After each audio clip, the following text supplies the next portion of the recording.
What happens when a self-made hotel owner sits down for a quiet buffet breakfast at one of his own locations, only to witness his staff mocking an elderly guest just feet away? Kellen Easton had built his hotel business from scratch. What started with one rundown roadside inn 15 years ago had grown into a chain of 18 boutique hotels across the country. Clean, affordable, and known for warm service, that was the brand he'd poured everything into. But lately, something felt off. Guest reviews were slipping. Not by a lot, but enough. A few scattered complaints about rude staff, cold food, and management being unhelpful. It wasn't enough to signal a collapse, but it was enough to bother Kellen. He hated second-hand answers. He wanted to see for himself. So he picked a mid-sized location in Colorado, one of the newer properties, opened just under a year ago. He'd never met the staff there personally. Most thought of him as just a name in an email someone from corporate they'd never see. And that's exactly what he needed. He shaved his beard, wore prescription glasses, and dyed the sides of his usually salt and pepper hair to solid brown. He booked a room under the name Raymond Ellis, a retired history teacher from Ohio. He even limped slightly, just to sell the character. His assistant helped him set it up, and no one else at the hotel had any clue. He checked in quietly on a Tuesday afternoon. The front desk staff didn't look up when he walked in.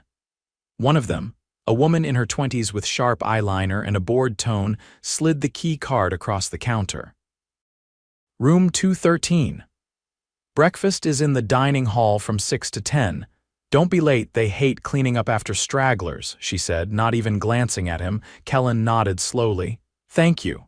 She didn't respond. He went to his room, reviewed the guest book, and made a few notes in a leather-bound journal he'd brought. He wasn't here to nitpick. He just wanted to observe. Maybe the problems were minor, maybe it was just a bad month. But by morning, he'd know for sure. At 7 the next day, he walked into the hotel's breakfast area. It was a modest buffet: eggs, sausage, pancakes, fruit, oatmeal. The kind of spread he'd insisted all the hotels keep consistent. The dining room was only half full, mostly older couples and a few business travelers. He grabbed a tray, served himself a plate of scrambled eggs and toast, then sat near the back watching the staff. 2 employees stood near the juice bar, whispering and laughing. One of them, a skinny guy with a name tag that read Brady, nudged the other. Watch this, Brady muttered. Old man Jenkins is coming. Kellen turned his head slightly. An elderly man, probably in his 80s, slowly shuffled toward the buffet. He wore a faded windbreaker and carried a small notebook like he was trying to remember something. Brady raised his voice. Oh no, hide the quasas. He's gonna hoard 5 of them like yesterday. The other staff member, a young woman with short blonde hair named Tori, laughed too loudly. Seriously, he took half the fruit bowl yesterday, like he's stocking up for winter. Kellen's jaw tightened. The old man looked confused for a second, then hunched his shoulders and quietly turned back toward his table. Damn, Brady said. I didn't even say his name and he knew. Man's probably half blind but has radar for shame, Tori joked. Kellen stood up. He didn't say anything, just walked over and poured himself orange juice. Brady glanced at him, gave a stiff nod, and looked away, didn't recognize him. Good. He returned to his seat, but his appetite was gone. A few minutes later, a young housekeeper with a ponytail passed by with a cart. She paused when she saw the old man sitting alone. Morning, Mr. Wexler, she said gently. You want me to grab you another cup of coffee? The man smiled faintly. That'd be kind of you, Grace. Kellen noted her name immediately, Grace. He watched her walk over to the coffee station and pour a fresh cup, adding a splash of cream before returning to Mr. Wexler. You need anything else? She asked. No, dear, you're always very kind. Brady and Tori watched from the side, smirking. Kellen caught their eye. Tori quickly turned away. He waited until breakfast was over. After the guests left, he walked past the staff area, pretending to look for the restroom. He overheard Brady. I swear, if he comes back tomorrow, I'm gonna hide the fruit bowl. You're terrible, Tori said, laughing again. But seriously, it's like he thinks this place is a food shelter. They both laughed again. Kellen walked outside. His hands were shaking a little, not out of anger at least, not just anger, disappointment, disgust. He sat on a bench and stared at the mountains for a while. This wasn't the company he built. He stayed for the rest of the day watching small things. Guests with simple requests getting brushed off. A couple who asked for a cab were told to Google it. But Grace, the housekeeper, was different. She smiled at every guest. Helped an older woman carry her tray. Picked up a spilled juice cup without complaint. That night, Kellen sat in his room staring at the ceiling. He had a choice. Walk away and have someone else look into it like usual or go deeper. He picked up the phone and called the district manager. "Hey, I want you to stay out of the Colorado location this week. No calls, no check-ins. Something's off. I'm here, but I'm undercover. Do not tell anyone." The voice on the other end paused. "Understood. You okay?" Kellen looked out the window. "I saw something this morning that I can't unsee. I need to see what else has been happening behind closed doors." The next morning, Kellen returned to the breakfast area a few minutes before 7. It was quieter than the day before, with fewer guests lingering near the buffet. He took a seat by the far wall and waited with his coffee, eyes focused but casual. Brady wasn't on shift, but Tori was. She stood behind the juice dispenser, tapping her phone with one hand and stirring a cup of yogurt with the other. A manager in a navy sweater vest walked in, glanced over the room, and walked right past a napkin spill near the entrance without acknowledging it.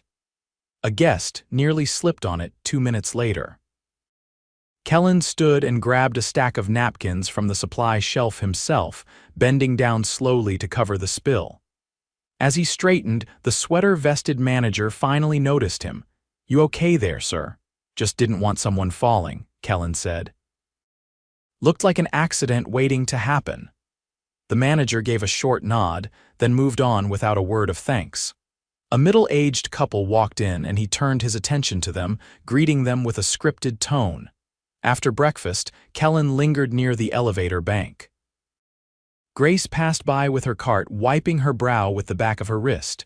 She looked tired but alert, focused on her checklist. He stepped closer, careful not to interrupt her rhythm. "You're Grace, right?" he asked in a low tone. She blinked, then gave a polite smile. "Yes, sir." "Can I help you with something?" No, just noticed how you always take time for people." Her eyes darted away for a second, like she didn't know what to do with the compliment. "Well, they're guests, that's the job." "Is it? Doesn't seem like everyone sees it that way." She hesitated. "You're not wrong." Kellen wanted to ask more, but a supervisor's voice barked down the hall. "Grace, room 409's still showing dirty. Let's go." "I got it," she called back, already wheeling her cart into place. Kellen stepped aside as she passed, her pace picking up. By midday, he made his way into town. A local cafe sat across from a small park, and he ordered a sandwich to go. On his walk back, he passed a man in a maintenance uniform sitting behind the hotel near the loading dock, eating chips from a paper bag. His name badge read Lewis. Kellen paused. "You're off shift," Lewis looked up startled. "Lunch, 15 minutes. Mind if I sit?" Lewis shrugged, moving his jacket off the bench. Kellen sat beside him, watching a delivery truck back toward the rear entrance. "Busy place," Kellen said. Lewis scoffed. "Too busy." "How many on the maintenance team?" "Just me." Kellen turned slightly. "Just you?" "For the whole property," Lewis nodded, crumpling the chip bag. "They said they were hiring another guy." "That was 8 months ago. You cover everything?" "Plumbing, heat, a/C, elevator checks, light bulbs, landscaping, ice machines, laundry room leaks. If it breaks, I fix it." Kellen exhaled slowly. "That's a lot." Lewis leaned back. "I do what I can. Some stuff just gets delayed." "Can't be everywhere." "Do they know you're this stretched?" "My manager says to log the hours and stop complaining." Kellen didn't respond. Lewis stood, brushing crumbs from his pants. "Anyway, breaks over, you a guest." "Yeah." Lewis gave a short wave. "Enjoy your stay." Kellen watched him disappear around the corner. He spent the afternoon near the lobby, watching check-ins. A woman with 2 toddlers approached the desk. asking if the crib she reserved was already in the room. The front desk clerk, a young man with thick glasses, didn't look up from his screen. "We don't guarantee requests," he said flatly. She frowned. "But I called ahead and they said, doesn't matter. It's not guaranteed." "You can check the luggage room, maybe one's available." "You want me to carry a crib up myself?" he shrugged. "That's how it works." She stood there a moment, stunned, then turned toward the elevators. Kellen walked over, slow and deliberate. "That woman needed help," he said quietly. The clerk finally looked at him. "Not my job to take stuff to rooms. You could have at least called someone." "Housekeeping's short today," the clerk replied, "and they don't like doing extras." Kellen nodded once. "What's your name?" The clerk narrowed his eyes. "Why, just curious." "Illy." Kellen walked away. He waited near the service hallway that led to the storage area. A few minutes later, Grace appeared, carrying a folded crib frame in both arms. Her face was red from the effort. "You're bringing that up yourself," she looked up. "She's got 2 kids. I couldn't say no." She could have hurt herself trying to carry it. Grace gave a half smile. "That's why I didn't let her." He stepped aside as she passed, then followed a few feet behind, watching her maneuver into the elevator. No one offered to help. Later that evening, he sat at the edge of the small courtyard behind the hotel. The air was cool, and the sound of cars on the nearby road filled the silence. The manager in the sweater vest stepped outside to smoke. Kellen approached him slowly. "Evening." The manager glanced over. "You lost?" "No, just getting some air." Long pause. "You run this place?" Kellen asked. The manager exhaled smoke. "Assistant GM, been here since opening last spring. Big job." "Yeah." "Understaffed, overbooked, and the regional guys breathing down our necks about numbers. People seem overwhelmed." "That's hospitality. You either sink or you learn to swim with your mouth shut." Kellen raised an eyebrow. "You think it's sustainable?" The manager tossed his cigarette. "I think we're making budget. That's what matters." He walked back inside without another word. That night, Kellen entered a few notes into his leather journal. Lewis, one-man maintenance team. Grace, burning herself out to cover for everyone else. Illy, dismissive. Tori, careless. Leadership focused on numbers, not people. The next morning, he changed clothes and walked into the staff entrance just before 7. No one stopped him. He walked through the back hallway where carts and boxes were stacked, found the housekeeping supply closet, and waited. When Grace arrived and reached for her checklist clipboard, she froze. "You're not supposed to be in here." "I know, just needed a word." She glanced toward the hallway, then back at him. "I can't be seen talking back here." "Then let's walk." After a few seconds, she nodded. They went out through the side door to the alley behind the dumpsters. She rubbed her arms against the morning chill. "I'm not trying to cause trouble," he said. "I just want to understand what's really going on here." She looked at him hard for a moment. "You're not a guest, are you?" "No." "Who are you?" "I'll tell you soon. I need you to trust me for just a little longer." She folded her arms. "You've been watching people." "I have." "What do you want from me?" "Honesty." She glanced away, then spoke slowly. "This place wasn't always like this. When we opened, people cared. There was training, backup, real support. But after the first few months, corporate stopped coming. Budget cuts started. We lost a floor supervisor, then a cleaner, then both night shift front desk agents. They never filled the roles. The people who stayed got bitter. Some quit. Some just stopped trying." "Do you feel safe speaking up?" "No, we're told to take concerns to the AGM, but he only cares about occupancy and costs. If you push too hard, your hours get cut." "Do you get breaks?" "Technically, but we're too short-staffed to take them." "Anyone else trying to hold it together?" "Lewis. He doesn't sleep. I don't know how he does it." Kellen nodded. "All right." She narrowed her eyes. "You're going to do something, aren't you?" "Very soon." He left her standing there, then walked back through the service hall, past the boiler room where Lewis was tinkering with a leaking pipe, and stepped onto the staff elevator. Tomorrow, he'd reveal everything.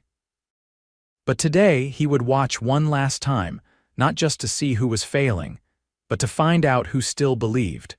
Kellen stood just off the lobby, tucked into the alcove where luggage carts were stored. He had changed into a charcoal dress shirt and dark slacks, nothing flashy, but enough to distance himself from the soft sweaters and khakis he'd worn as Raymond Ellis. His beard was still gone, but the dye had faded from his temples just enough to show his natural age. He no longer needed the glasses. It was just after 9 in the morning. The breakfast rush had ended.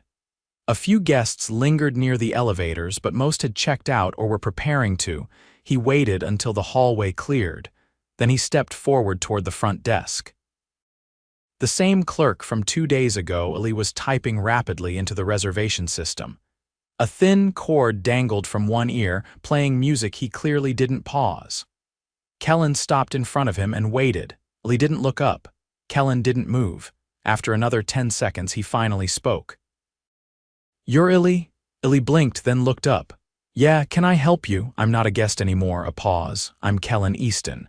Illy's fingers hovered over the keyboard. His eyes scanned Kellen's face, then dropped to his shirt, then back up. "You're the owner."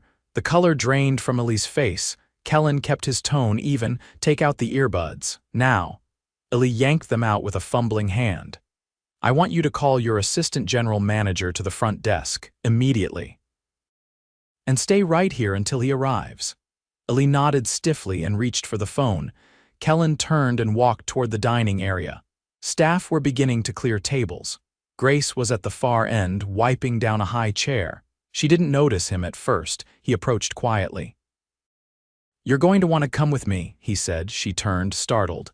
"Is something wrong?" "No, something's about to be made right." He walked back toward the lobby. She followed, hesitantly at first, then quicker as she caught the change in atmosphere. Guests were beginning to notice the tension. A few glanced up from their seats. The assistant general manager, Nolan, came around the corner from the office hallway. He looked confused until he spotted Kellen. "Can I help you? You can explain why your team has made this property unrecognizable?" Nolan stopped mid-step. "I'm sorry, who are you?" "I'm the man who signs your paycheck." Nolan's mouth opened, then closed again. He looked at Grace, then at Ali, who was now standing rigid behind the counter. "I want staff brought into the conference room, now, every department head and anyone on shift." Nolan glanced around, then spoke carefully. "We're in the middle of transition hours. Housekeeping just started turning rooms, and then they can take 10 minutes. If they've been running on fumes this long, they've earned 10 minutes. Nolan nodded and pulled out his phone. Kellen turned to Grace. "You're coming too." 15 minutes later, the conference room filled in piece by piece. The maintenance hallway echoed with footsteps as Lewis entered last, wiping his hands on a rag. He looked around, puzzled, then spotted Kellen and paused. "You're the guy from the bench." "I am."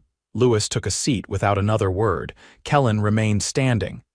"I came here pretending to be someone else, because I had to know what was happening. I needed to see what our guests experience. I needed to see what all of you deal with every day." The room was silent.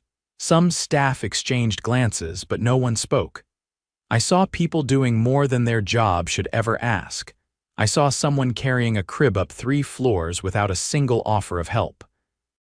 I saw a lone maintenance tech trying to keep the entire property functional with no backup. And I saw one person, Grace, doing 5 rolls without complaint." Grace stared at the table. Kellen continued. "I also saw employees mocking guests, ignoring them, making them feel like they were a burden. And I saw leaders." He looked directly at Nolan, who let it happen. Nolan opened his mouth. "Don't," Kellen said. "Don't spin it. Don't tell me about budget constraints or staffing shortages. I've run hotels with half the team this one has. The issue here isn't just numbers. It's culture." He turned toward the line of employees against the wall. "Brady and Tori, where are they?" Nolan cleared his throat. "Brady's off today. Tori's on laundry. Go get her." A housekeeper stood and left the room. Kellen took a breath, then looked at Nolan again. "What did you do when you heard those two were ridiculing an elderly guest in front of other customers?" Nolan stiffened. "I hadn't heard anything about that. You were in the building. It happened during breakfast. You walked past the dining room twice while they laughed about a man taking too many croissants." Nolan said nothing. You didn't notice because you weren't looking, because you've stopped leading. Tori entered the room, her arms folded, a defensive look on her face. She froze when she saw Kellen at the head of the table. Kellen didn't bother asking for confirmation. You're being suspended pending a full review. If the behavior I witnessed is confirmed by other team members, you will not be returning to this company. She opened her mouth, but he raised a hand. This isn't a debate, he turned to Ali. You're being reassigned to a back office role at a different location. You will not speak to guests again until you complete retraining. If you fail the retraining, you're done. Ali nodded once, staring at the floor. Nolan shifted in his chair. As for you, Kellen said, you're being replaced. The room seemed to exhale at once. You'll stay on for the next 7 days, but only to brief the incoming manager. You're not to make any policy decisions, schedule changes, or disciplinary actions. Grace looked up sharply. Why are you still letting him stay? Because someone needs to explain the full extent of the damage. And I want him to feel what it's like to answer questions instead of avoid them. He placed both hands on the table. From this moment forward, this hotel will operate differently. Grace is being promoted to lead housekeeping supervisor, effective immediately.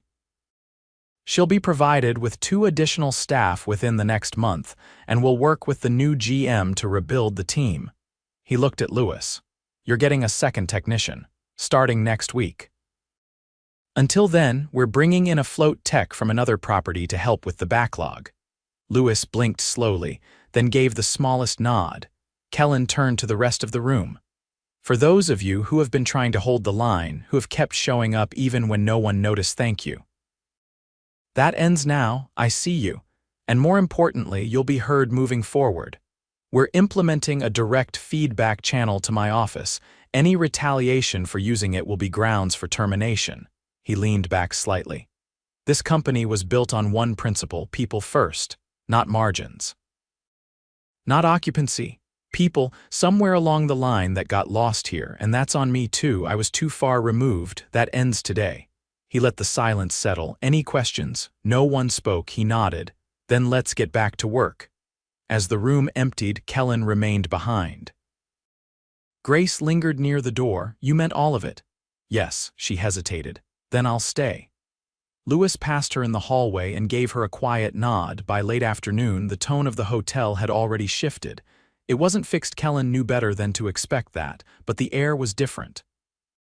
Staff weren't whispering.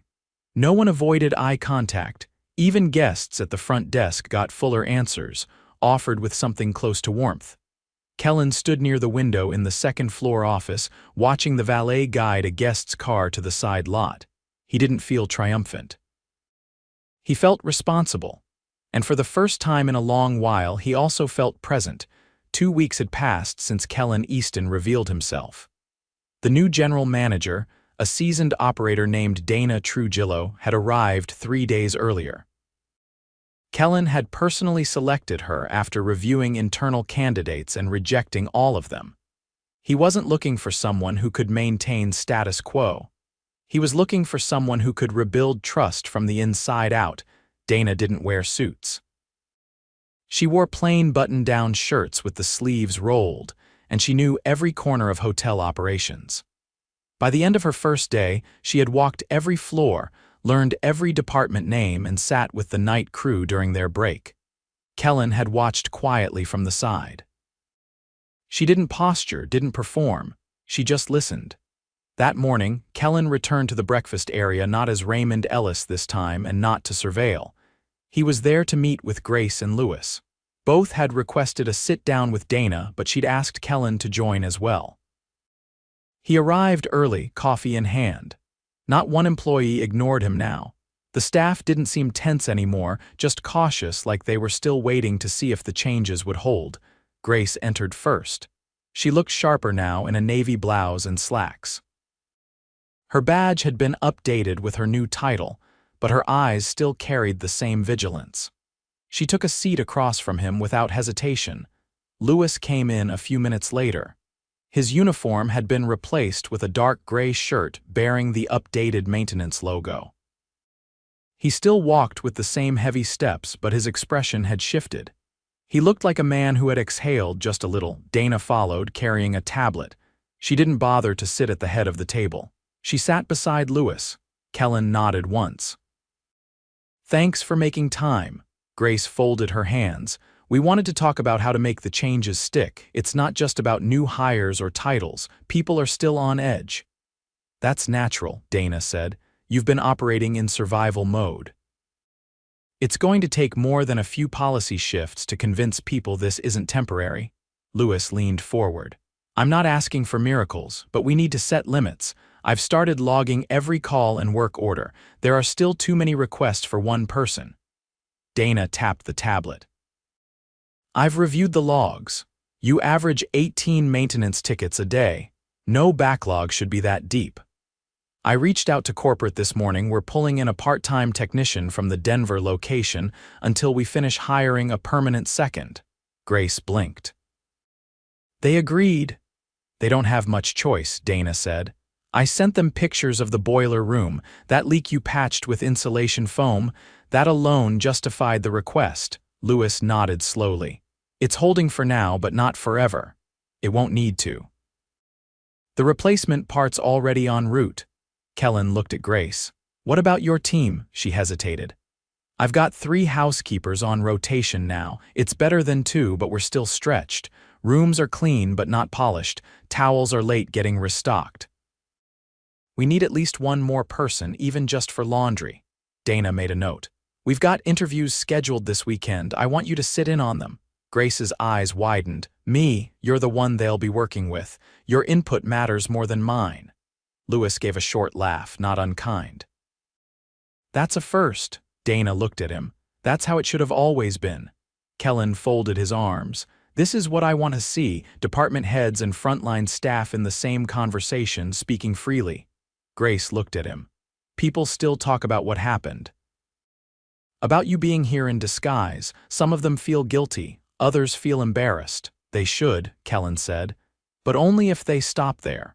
Embarrassment without change is just vanity. What matters now is what they do next." Louis leaned back. "Brady quit. I don't think he wanted to stick around once people figured out how much he'd been getting away with." "I assumed he would," Dana said. "We're not going to chase people who don't want to be here, but we are going to support the ones who do." Grace nodded. "Tori's still around, but she's quiet now. Doesn't joke during shift, doesn't cut corners either." "She's not going to be fired?" Louis asked. "She's on a 90-day review," Dana said. "If she shows up, puts in the work, and regains people's trust, she stays. If not, she goes." Kellen said nothing for a moment. "Then, that's fair." They broke up the meeting shortly after. Dana returned to her office. Grace went to review linen orders. Louis headed for the second floor where 2 light fixtures were flickering again. Kellen stayed. He took his coffee back to the dining area and sat at the same table where he'd first seen Mr. Wexler humiliated. The elderly man wasn't there that day. He hadn't been back since.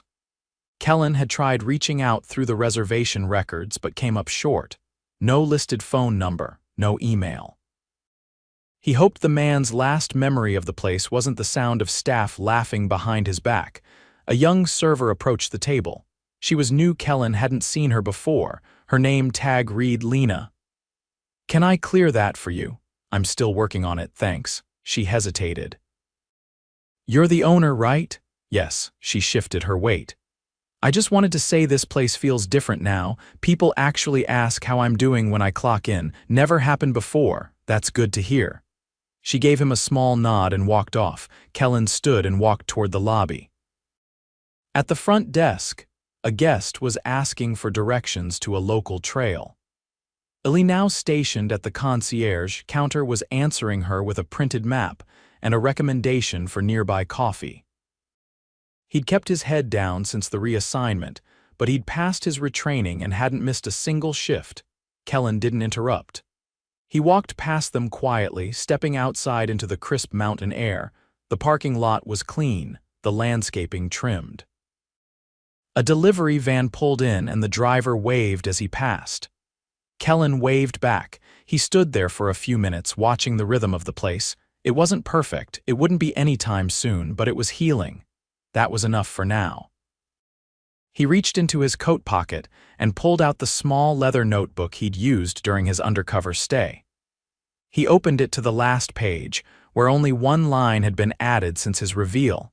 Never assume the culture you built is still the one standing. He closed the book and walked toward his car. This time, he wasn't leaving to distance himself. He was leaving to make room for the people who could carry it forward.